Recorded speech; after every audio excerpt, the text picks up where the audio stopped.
Hallelujah. उसने कहा कि आज ही मैं तुझे बदले में दुगना क्या दूंगा? सुख दूंगा।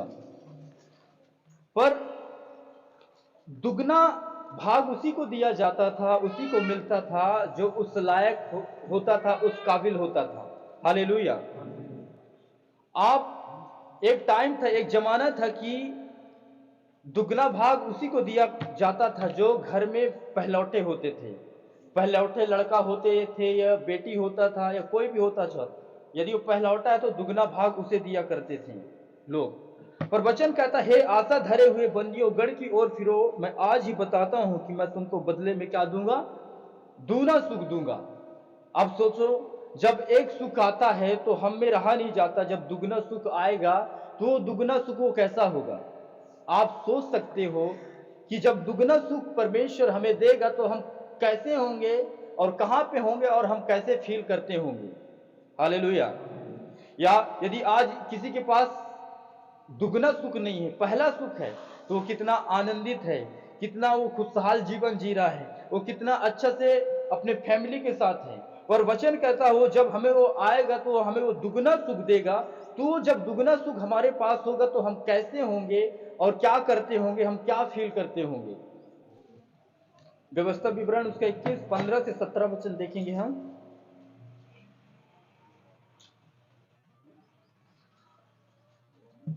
15 से 17 वचन यहां पर लिखा है, यदि किसी पुरुष की दो पत्नियां हो और उसे एक प्रिय और दूसरी अप्रिय हो, और प्रिय और अप्रिय दोनों स्त्रियां बेटे जने, परंतु जेठा अप्रिय का हो, तो जब वह अपने पुत्रों में अपनी संपत्ति का बंटवारा करे, तब यदि अप्रिय का बेटा जो सचमुच जेठा है यदि जीवित हो, तो वह अप्रिय के बेटे को जेठान दे सकेगा।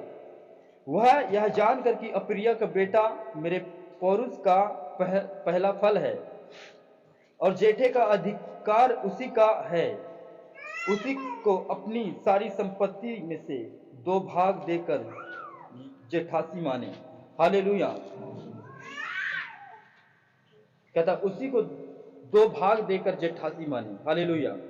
और जाकरिया के पुस्तक में लिखा है, मैं इसको फिर से पढ़ता हूं, आप लोग सुनेंगे, मैं उर्दू में पढ़ूंगा ये व्यवस्था विवरण को। अगर किसी मर्द की 2 बीवियां हों और एक महबूबा और दूसरी गैर महबूबा हो, और महबूबा और गैर महबूबा दोनों से लड़के हो, और पहलौठा बेटा गैर महबूबा से हो, तो जब वह अपने बेटों को अपने माल का वारिस करे, तो वह महबूबा के बेटे को गैर महबूबा के बेटे पर जो हकीकत में पहलौठा है तरजीह देकर पहलौठा न ठहराए, बल्कि वह गैर महबूबा के बेटे को अपने सब माल का दूना हिस्सा देकर उसे पहलौठा माने, क्योंकि वह उसकी कुवत की शुरुआत है और पहलौटे का हक उसी का है। सब कहेंगे आमीन। अब यहां पर भी कहता है पहलौटे का हक उसी का है, दुगना भाग उसी को दिया जाता है जो पहलौटा होता है। चाहे आप परिवार में देख लो, चाहे आप किसी चीजों में देख लो, जो पहलौटा होता है उसी को क्या मिलता है? दूना भाग। हालेलुया। तो आप इस बात को समझेंगे कि दुगना भाग हमें हमें कब मिल सकता, कैसे मिल सकता है। हो सकता है कि आप पहलौटे हैं, हो सकता है कि पहलौटे होने के बावजूद भी जब आपको दुगना आशीष मिले, दुगना ब्लेसिंग मिले, दुगना भाग मिले, तभी आप अपना दुगना भाग को गवा दो। जिस प्रकार एसाव और याकूब के बारे में जब हम वहां पे पढ़ते हैं उत्पत्ति की पुस्तक में, तो वहां पर एसाव क्या था? याकूब का बड़ा भाई था और याकूब छोटा भाई था। तो दुगना भाग एसाव का था, एसाव को होने वाला था, पर एसाव ने उस दुगने भाग को गवा दिया और दुगना भाग याकूब को मिला, यानी छोटे बेटे को मिला। तो आप लोग ऐसा ना हो कि जब आपको दुगना भाग मिलने का टाइम आए तो आप अपना दुगना भाग गवा दो, यानी छोटे को अपना दुगना भाग दे दो। क्योंकि वचन कहता है जो पहले हैं वो पिछले होंगे, जो पिछले हैं वो पहले हो जाएंगे। तो आप इस बात को नोट करें, जो आप पहले से प्रभु के भवन में आ रहे हैं, पहले से उसके घर में आ रहे हैं, पहले से आप आप पहलौठा है कहने का मतलब इस भवन का आप पहलौठा व्यक्ति हैं, और हो सके कि जब आपका पहलौठा अधिकार आपको मिलने वाला हो तो आप अपना पहलौठा अधिकार गवा दें, और आपके जो पीछे वाला आने वाला है वो आपसे वो ज्यादा दुगना आशीषित हो जाए। हालेलुया। तो पहलौठा वचन कहता है कि पहलौठा अधिक मतलब पहलौठा को यानी दुगना भाग दिया जाता था। जब हम यहां पर जब पढ़े हैं उर्दू की बाइबल में कहता, अगर किसी मर्द की दो बीबियां हो और एक महबूबा और दूसरी गैर महबूबा।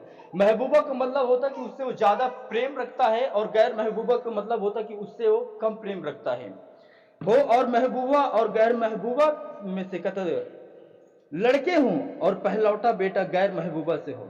यानी पहला जो बालक है जो गैर महबूबा से है, यानी जो पहला बेटा है तो वो उस महबूबा से गैर महबूबा से वो कम प्रेम रखता है, और कहता जो महबूबा है उससे वो ज्यादा प्रेम रखता है। तो कहता दोनों से लड़के हो और पहलौठा बेटा गैर महबूबा से हो, तो जब वह अपने बेटे को अपने माल का वारिस करे, यानी अपने माल का वारिस यानी धन संपत्ति का या फिर कुछ ही चीज का कुछ भी जब बंटवारा होता है तो कहता करे, तो महबूबा के बेटे को गैर महबूबा के बेटे पर जो हकीकत में पहलौठा है तरजीही देकर पहलौठा न ठहराए, बल्कि वह गैर महबूबा के बेटे को अपने सब माल का दूना हिस्सा देकर उससे पहलौठा माने, क्योंकि वह उसकी कुवत की शुरुआत है और पहलौठों का हक उसी का है। पहलौठों का हक किसका है? जो बड़े हैं। यदि आप भवन में आप शुरुआत से लेकर आप अभी तक आ रहे हैं तो आप शायद अपने उस दुगने भाग को, दुगने आशीष को शायद गवा रहे हैं। हालेलुया। पर दुगना भाग उसी को मिलता है जो आप उसके साथ लगातार बने रहते हैं, कंटिन्यू बने रहते हैं। कहने का मतलब आपके पास अभी आप जब से भवन ये शुरुआत हुआ है, जब से ये चर्च शुरुआत हुआ है और आपके जीवन में कोई आशीष नहीं है, कोई ब्लेसिंग नहीं है, कोई छुटकारा नहीं है, तो आप बिल्कुल मत सोचे कि मैं आशीष के अधिकार कहने का मतलब है कि मेरे जीवन में वो आशीष आएगा, वो छुटकारा आएगा कि नहीं आएगा। आएगा, पर वचन कहता वो दुगना भाग आएगा। जो बाकी लोगों के जीवन में एक भाग आता है वो कहता उससे डबल भाग आएगा, कहता हालेलुया। पर वो कब आएगा? जब आप उसके साथ साथ रहेंगे, जब आप उसके संग संग चलेंगे, उस भवन के साथ आप लगा रहेंगे, उस भवन के साथ उसके परमेश्वर के दासों के साथ, उन लोगों के साथ आप लगे रहेंगे, संगति करते रहेंगे लगातार लगातार लगातार लगातार, तो आपका दुगना भाग है फिर वो, है ना।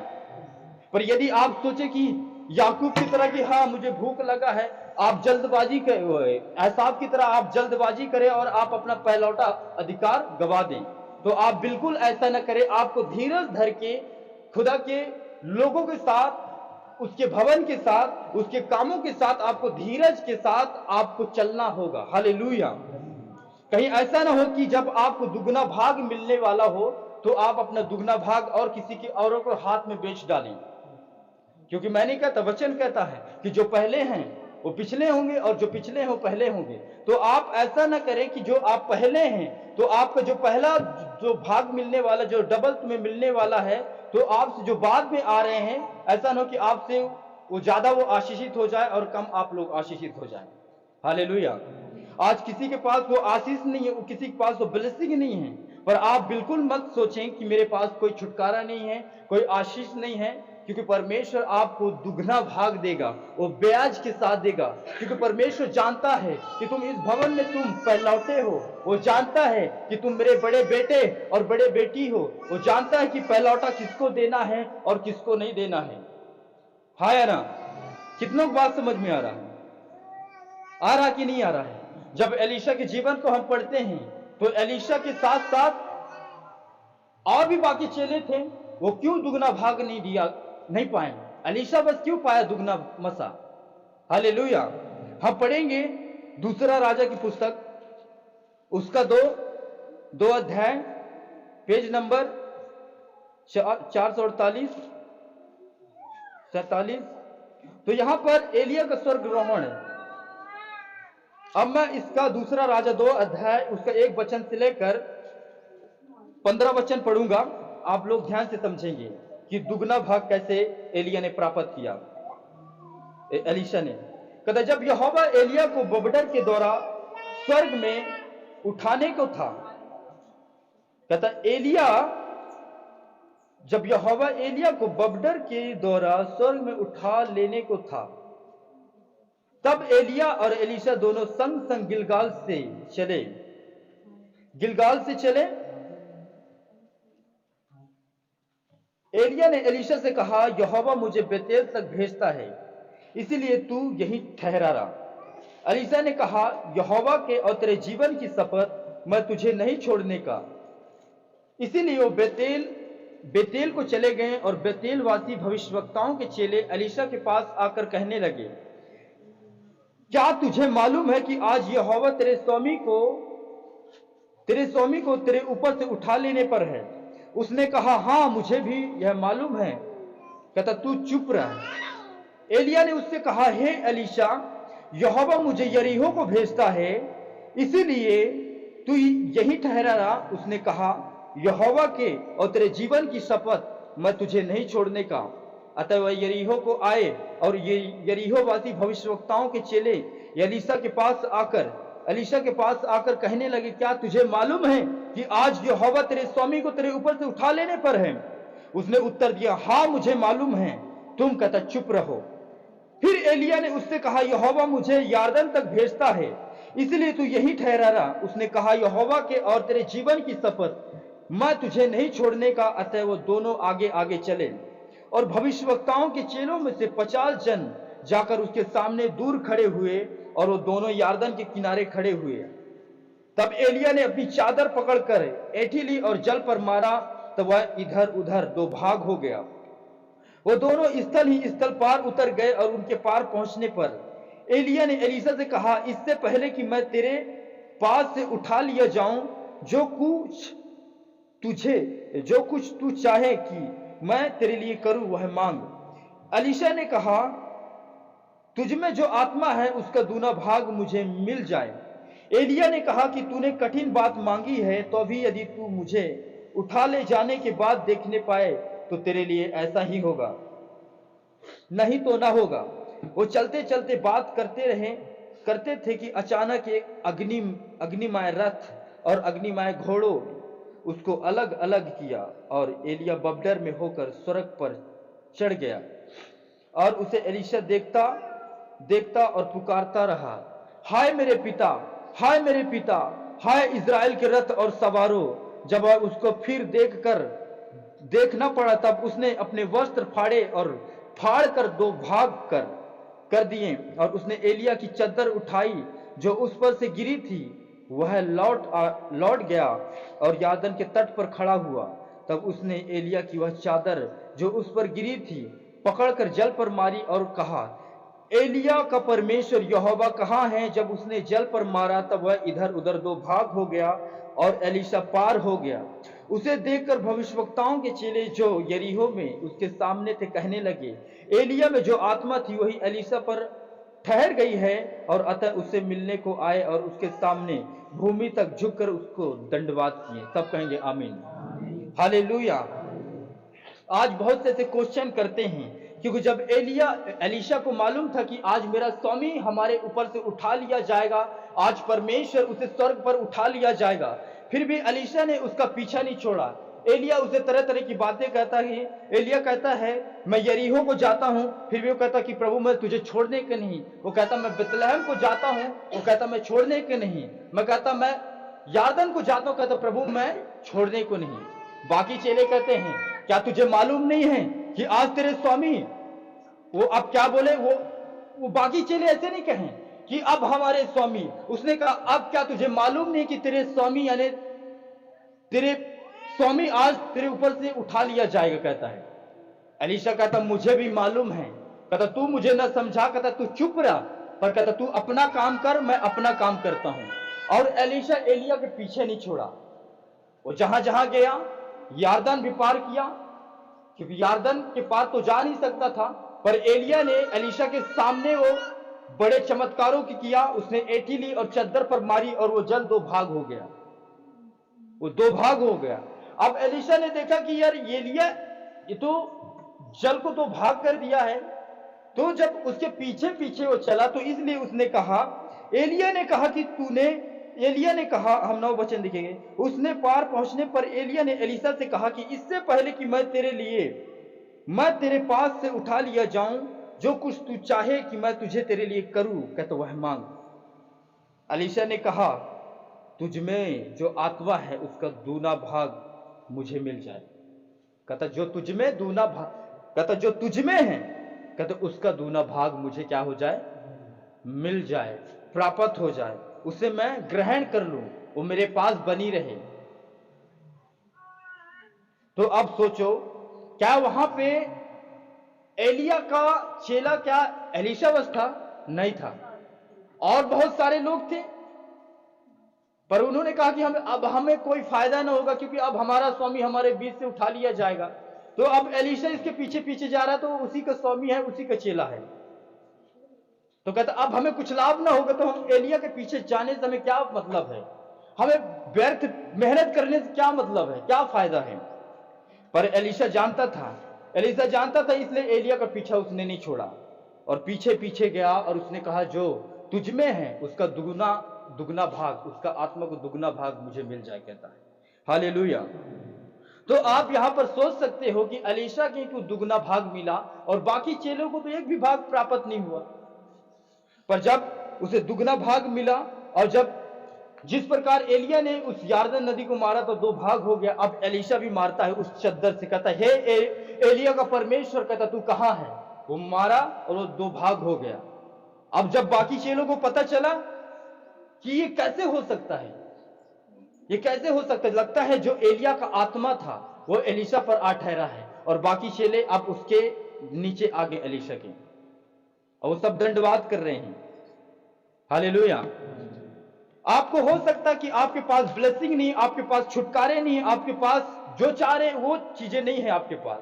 लोग आपको ताना मार रहे हैं, लोग आपको तरह तरह बातें बोल रहे हैं, तुझे क्या मिलता, तुझे चर्च जाने से क्या मिलता है, तू उसके वचन सुनने से तुझे क्या प्राप्त हुआ है। लोग ताना मारेंगे थोड़ी देर के लिए।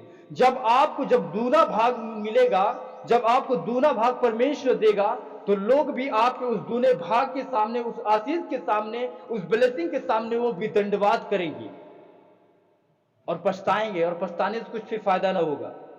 हालेलुया। पर दुगना भाग उसी को मिलेगा जो शुरू से लेकर लास्ट तक बना रहा। एलीशा ने शुरू से लेकर, जब से उसका एलिया ने अभिषेक किया, तब से उसके साथ बना रहा। जब तक एलिया स्वर्ग पर नहीं उठाया गया, तब तक एलीशा एलिया के साथ नहीं छोड़ा। हालेलुया। कितनों को बात समझ में आ रहा है कि नहीं आ रहा है? हालेलुया। प्रभु यीशु मसीह की।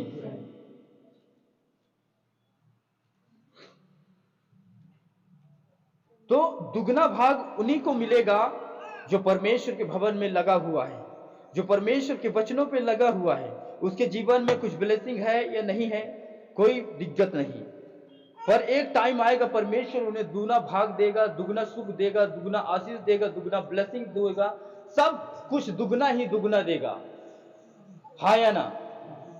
क्योंकि आयुब के जीवन में जब विपत्तियां आई, घोर परीक्षा आया, तो जो आयुब के था वो सब खत्म हो गए।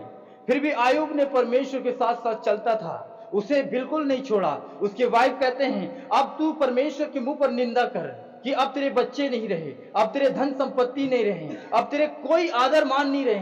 कहता अब तू परमेश्वर के मुंह पर निंदा कर। उसने कहा कि ऐसा नहीं। और एक टाइम आया कि आयुब के जीवन में वही दुगना ब्लेसिंग, दुगना आशीष, दुगना चीजें, दुगना ब्लेसिंग, हर एक चीज दुगना ही दुगना था। हालेलुया। प्रभु यीशु मसीह की। इसलिए दुगना भाग उसी को प्राप्त होता है, दुगना भाग उसी को मिलता है जो परमेश्वर के साथ साथ चलता है, चाहे सुख में हो चाहे दुख में हो। आज बहुत से लोग कहते हैं कि क्या तुझे मालूम नहीं है आज होली है, क्या तुझे मालूम नहीं है आज लोग छेड़ेंगे, तुझे मालूम नहीं है आज लोग नशेड़ी मिलेंगे, क्या तुझे मालूम नहीं है। पर एलीशा जैसे आप कहते हैं, हाँ मुझे मालूम है, आप मुझे मालूम कि लोग तरह तरह के मिलेंगे, लोग रंग लगाएंगे, लोग हर एक चीज करेंगे, छेड़खानी करेंगे, पर कोई मुझे फर्क नहीं पड़ता है। हालेलुया। पर मैं उसके भवन में जाऊंगा, उसके वचन सुनने के लिए मैं जाऊंगा, उसके प्रति मेरे अंदर भूख और प्यास है। तो दुगना भाग किसका होगा? जो बहाना बताया होगा उसका होगा, या फिर बहाना ना बताया होगा उसका होगा? बोलो। हालेलुया। अब मैं इसका पढ़ूंगा, उर्दू में पढ़ूंगा।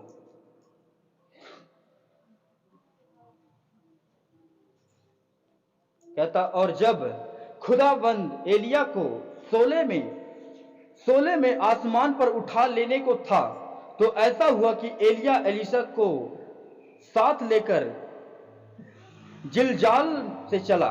और एलिया ने एलीशा से कहा कि तू जरा यहीं ठहर जा, इसलिए कि खुदाबंद ने मुझे बैतैल को भेजा है। एलीशा ने कहा, खुदाबंद की हयात की कसम और तेरे जान की कसम, मैं तुझे नहीं छोड़ूंगा। इसलिए वो बैतैल को चले गए और अबिया जादे और बैतैल में थे। एलीशा के पास आकर उससे कहने लगी, क्या तुझे मालूम है कि खुदाबंद आज तेरे सिर से तेरे आका को उठा लेगा? उसने कहा, हाँ मैं जानता हूं, तुम चुप रहो। एलिया ने उससे कहा, एलीशा तू जरा यहीं ठहरा रह जा, क्योंकि खुदाबंद ने मुझे यरीहो को भेजा है। उसने कहा, खुदाबंद की हयात की कसम और तेरी जान की कसम, मैं तुझे नहीं छोड़ूंगा। इसलिए यरीहो में आए और अबीयाजादे यानी उसके चेले, बाकी चेले, अबीयाजादे का मतलब उसके चेले जो यरीहो में थे, एलीशा के पास आकर उससे कहने लगे, क्या तुझे मालूम है कि खुदाबंद आज तेरे आका को, आका यानी आज तेरे स्वामी को तेरे सिर से उठा लेगा? उसने कहा, हाँ मैं जानता हूं, तू चुप रह। एलिया ने उससे कहा, तू जरा यहीं ठहर जा, क्योंकि खुदाबंद ने मुझको यारदन भेजा है। उसने कहा कि खुदाबंद की हयात की कसम और तेरी जान की कसम, मैं तुझे नहीं छोड़ूंगा। एलिया वह दोनों आगे चले और वह अबजियादो फिर वहां पे चेले मिले। कहता, अबीयाजादों में से 50 आदमी जाकर उसके सामने दूर खड़े हो गए और वह दोनों यारदन के किनारे खड़े हुए। और एलिया ने अपनी चादर को लिया और उसे लपेट कर पानी पर मारा और पानी 2 हिस्से होकर इधर उधर हो गया और वो दोनों सूख जमीन पर यानी सूखे जमीन होकर पार हो गए। और जब वह पार गए तो एलिया ने एलीशा से कहा, इससे पहले कि मैं तुझसे ले लिया जाऊं, बता कि मैं तेरे लिए क्या करूं? एलीशा ने कहा, मैं तेरी मिन्नत करता हूं कि तेरी रूह का दूना हिस्सा मुझ पर हो।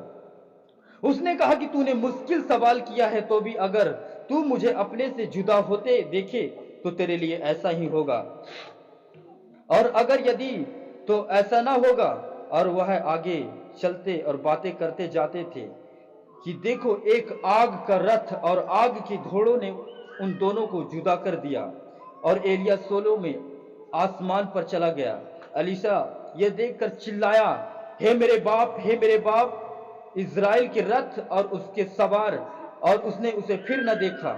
तब उसने अपने कपड़ों को पकड़कर फाड़ डाला और 2 हिस्से कर दिए। और उसने एलिया की चादर को भी जो उस पर से गिरी पड़ी थी उठा लिया और उल्टा फिरा और यारदन के किनारे खड़ा हुआ।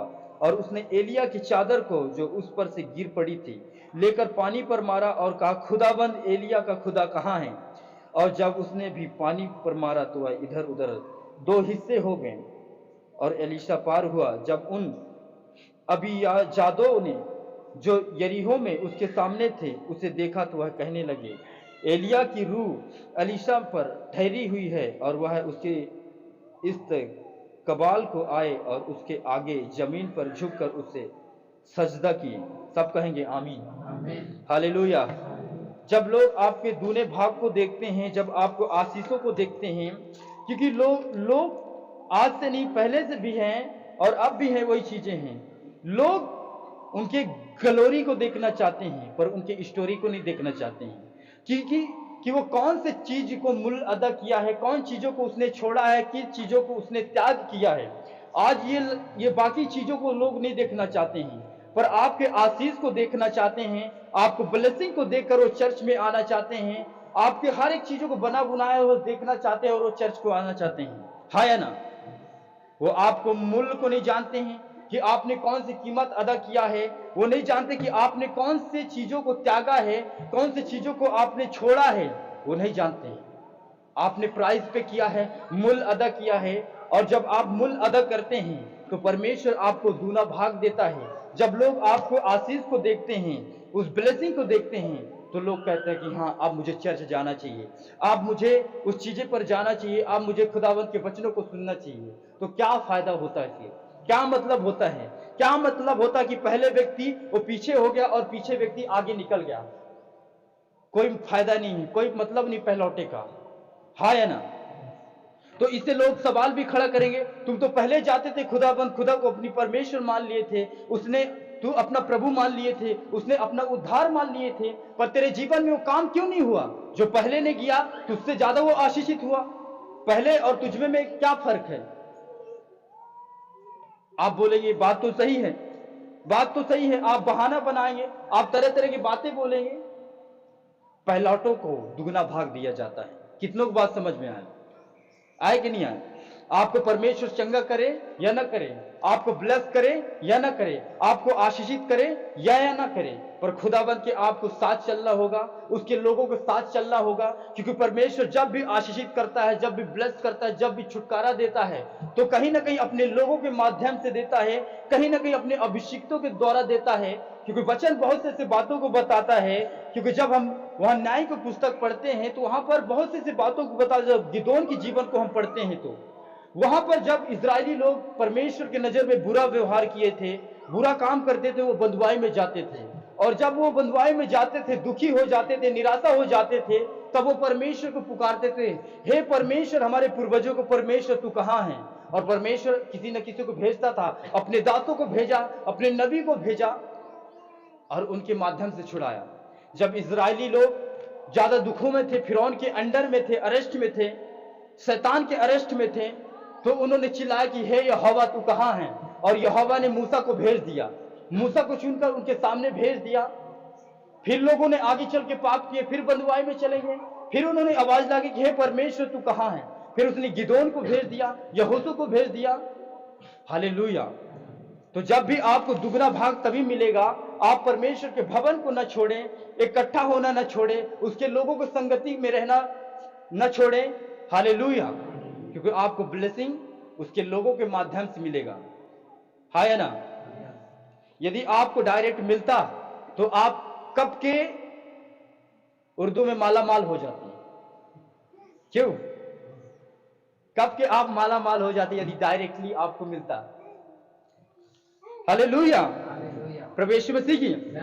इसलिए पहलौटा को दूना भाग दिया जाता है। आपके पास जो आज नहीं है, पर खुदाबंद एक टाइम ठहराएगा, एक समय ठहराएगा कि वो दुगना भाग भी होंगे, दुगना ब्लेसिंग होगा, सब कुछ दुगना ही दुगना होगा, जिससे एक भाग को आप यूज करोगे, एक भाग को आप परमेश्वर के लिए यूज करोगे।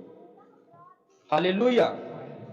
कितना बात समझ में आया कि नहीं आया? पर बाकी चेलों की तरह लोग भी आज बहुत से बहाने में आए, कोई बात नहीं, एक सप्ताह की बात है, चलो कोई बात नहीं, हम अगले संडे जाएंगे। क्या तुझे मालूम नहीं है कि रास्ते पे नशेड़ी मिलेंगे? कोई रंग लगा दिया तो क्या होगा, कोई उल्टा सीधा बोल दिया तो क्या होगा? बात तो सही है, चलो अच्छा करते, आज नहीं जाते हैं, जब माहौल ठंडा हो जाएगा तब जाते हैं। हालेलुया। फिर बाकी चेलों में और एलीशा में क्या फर्क रह जाता?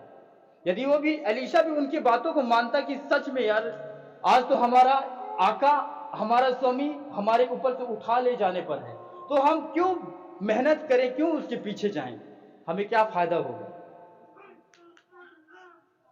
Hallelujah, hallelujah. समझ में आ रहा है कि नहीं आ रहा है? हालेलुया, प्रभु यीशु मसीह की। तो पहलौटा हक किसको मिलता है? दूना भाग। बोलो अपने पड़ोसी को,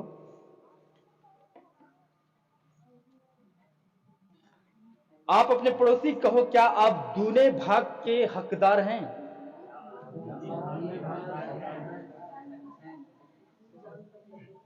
क्या आप दुगने भाग के हकदार हैं?